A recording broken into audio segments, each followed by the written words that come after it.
ভাইয়া চল আজান দিচ্ছে, নাস্তা দিবি না? আর সবে মাত্র আজান দিল। আরে যা, বহু সময় আছে এখনো। আচ্ছা, ও তো নামাজ পড়ে না, ভোরবেলা ও নামাজ পড়ে না। তোমরা চলো নামাজ পড়তে। যাও ভাইয়া, এখনো সময় আছে, একটু পর নামাজ পড়তে হবে।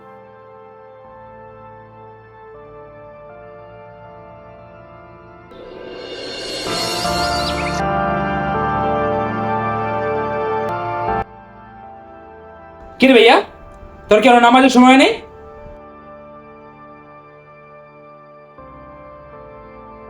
রে, কখন আসলে? তুমি শুনে কেন? তোমার যে কখন থেকে ডাকলাম। আরে আমি শুনতে পাইনি, কানে হেডফোন ঢোকানো না। তুমি শুনবা কিভাবে? তোমাকে সকালে ডাকলাম, তোমার ঘুম আগে নামাজ পড়লা না। বিকালে তুমি বন্ধু বান্ধব আড্ডা নিলা, তখন আমার কথা শুনলা না। এখন আবার এতগুলো ডাকলাম, তখন শুনে নাই। তোমার নামাজের সময় নেই না? কানে হেডফোন লাগা রাখলে আর আজরা গেম খেলে তুমি শুনবা কিভাবে আমার ডাক? থাকো তুমি তোমার মোবাইল আর হেডফোন